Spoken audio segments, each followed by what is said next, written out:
So the multi-passionate life is everything for some, but not for everyone. And it's definitely everything for me, but it's not for the faint of heart. So what I wanted to do is first off talk about my backstory, and like the filter throughout my life is to just manage my mental, spiritual, physical, and emotional health. But wandering around since I was a kid up till adulthood, I just really felt like I was the weirdo. I was the quirky one. I never really fit anywhere. I mean, I'm a math girl. I'm a creative girl. I'm analytical. I'm playful. I'm geeky. It's a big, interesting package. So I never really found my tribe till I really got to graduate school, and then even beyond that. So when I got into the real world after graduate school, I was super duper restless. I was really frustrated because I was feeling super underutilized. And I just felt unappreciated mostly. I had so many things that I could share with my leadership skills and communication skills and all of that. They just wanted to use my number crunching mind, and that wasn't enough for me. So as I was going through that, this was like back in the 90s, all the way up until about like the like early 2000s, I went on this journey with all my eclectic skill sets. So one of the icons that I followed, and she passed this year, her name was Barbara Sher, and she wrote a book called I Could Do Anything I Want If I Only Knew What It Was.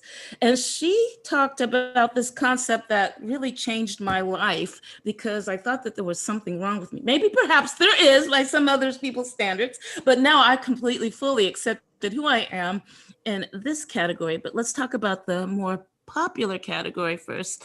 When we talk about people who are divers, they are more singularly focused. So from the perspective of a career, let's say, they may choose an area of expertise,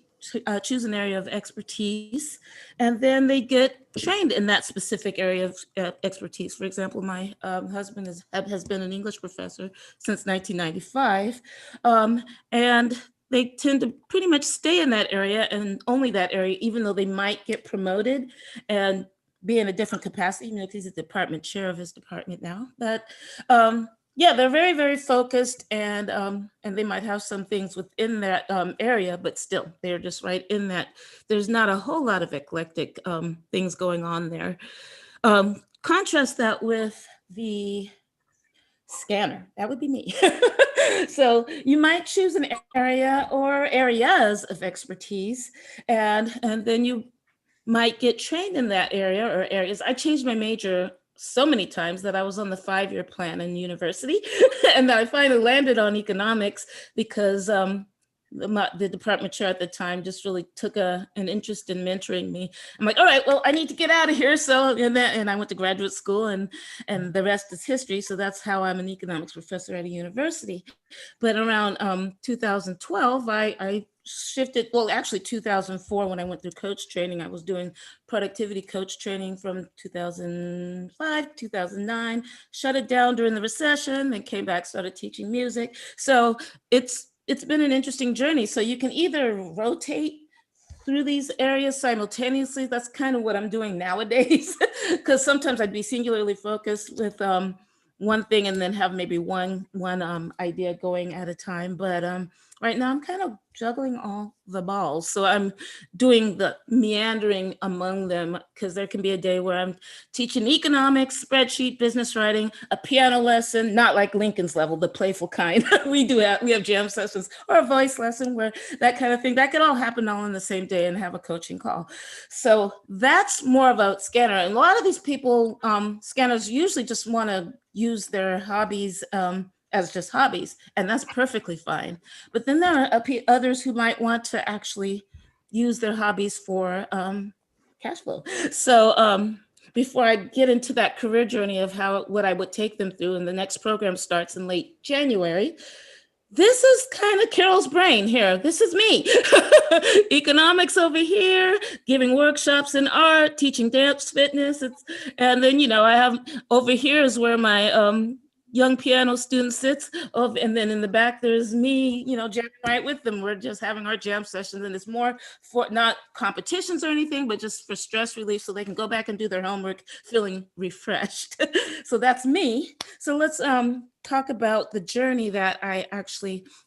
It's a 12-step journey, not like the 12 steps, but it is a 12-step journey. So this first module, these first three areas, is kind of setting you up for success. And so they'll be taking a few assessments on their stress levels, their self-esteem, and their locus of control. And then they'll go through an exercise examining some common themes of their values, starting from childhood, and just kind of seeing what the themes are in 5 to 10 year increments. And then we also talk about how they work best.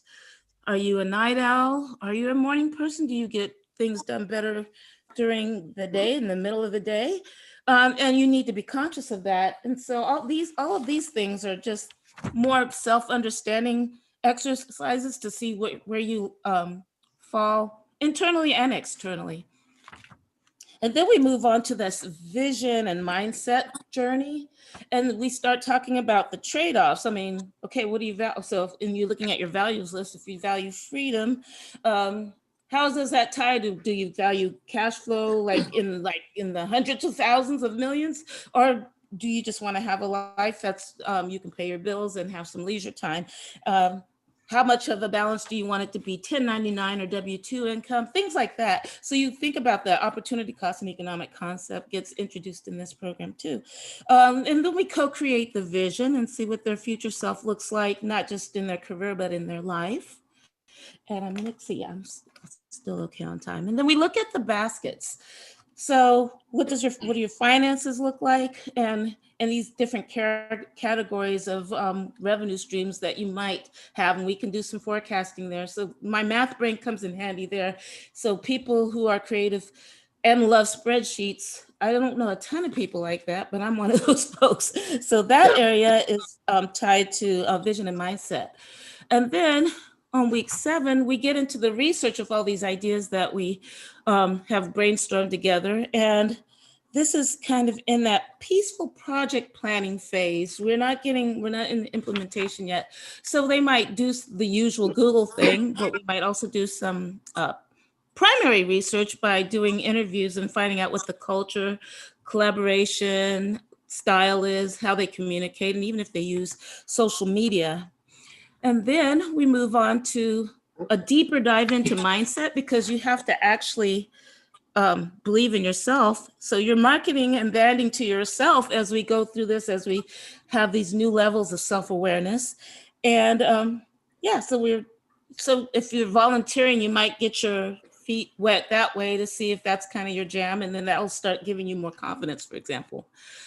And this is kind of an overarching thing, but we get into delegation as well, because if you're juggling all the balls, you may not have the same priority as somebody who wants a really pristine house. If you want a pristine house and that's your jam and you want to clean it up, cool, but you might want to hire that out, hire an accountant, hire anybody where that just doesn't spark joy, as Marie Kondo has said. So yeah, delegation is very important. And a lot of people worry that it would cost them more money to delegate, and actually it doesn't. It'll save you money.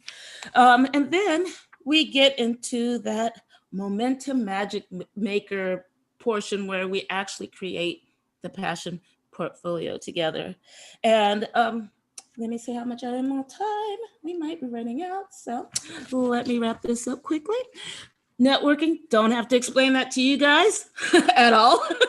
And then the last piece of this program is where we get our marketing plan together, branding yourself to your ideal landing places, plural, because of the juggling of the balls, and having your work-life integration really solidified with a plan that's got structure, but also flexibility built in.